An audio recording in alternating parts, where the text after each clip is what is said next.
Hello, fifth grade students and parents. I feel like it's been way too long since I've made one of these, but I'm back. It's been a busy end of the grading period. So I just wanted to go over a couple things. On Thursday, we have an assessment. It is a quiz, which means if students need to remediate, they can do that during student hours on Thursday and Friday. I've pretty much decided that I'm going to have one, big wonkin' test at the end of grading periods, and then everything else, I want to have that option of this. We'll make it a quiz and have that option of coming in and improving on your scores. That, I think, makes a big difference. This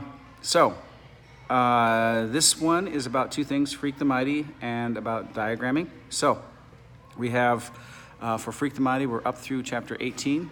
The kids have been apprised to reread the latter 6 chapters, so 12 through 18, just to be familiar. And they know that that's going to be on the assessment. Our assessments in Freak the Mighty tend to be focused on citing evidence at this stage of the game. So I want them to know that they have to identify their source of their information. And so these are open book assessments. Make sure they have their books on Thursday. I'll say that again. Make sure they have their books on Thursday, because they think they do sometimes and they don't.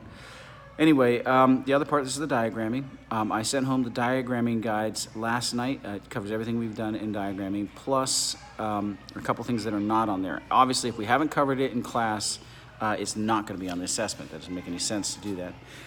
We are covering subjects, predicates, adjectives, adverbs, prepositional phrases, complements, so direct and indirect objects, predicate nouns, predicate adjectives.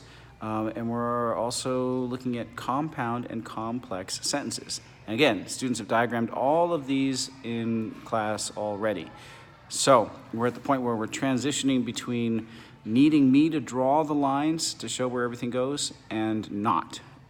We're also capable of identifying what parts of speech each part of the diagram is. And so these are the things to expect. There will be some questions where the lines are drawn out for the students. There'll be some questions that are simpler where they draw the lines themselves, and occasionally they'll be asked to identify the part of speech of every word in the diagram. The placement, obviously, when we think about the whole sentence and see where everything works and what it's doing, it's a lot easier to identify what part of speech you're dealing with. So those are the things that we're looking at: citing evidence and supporting details.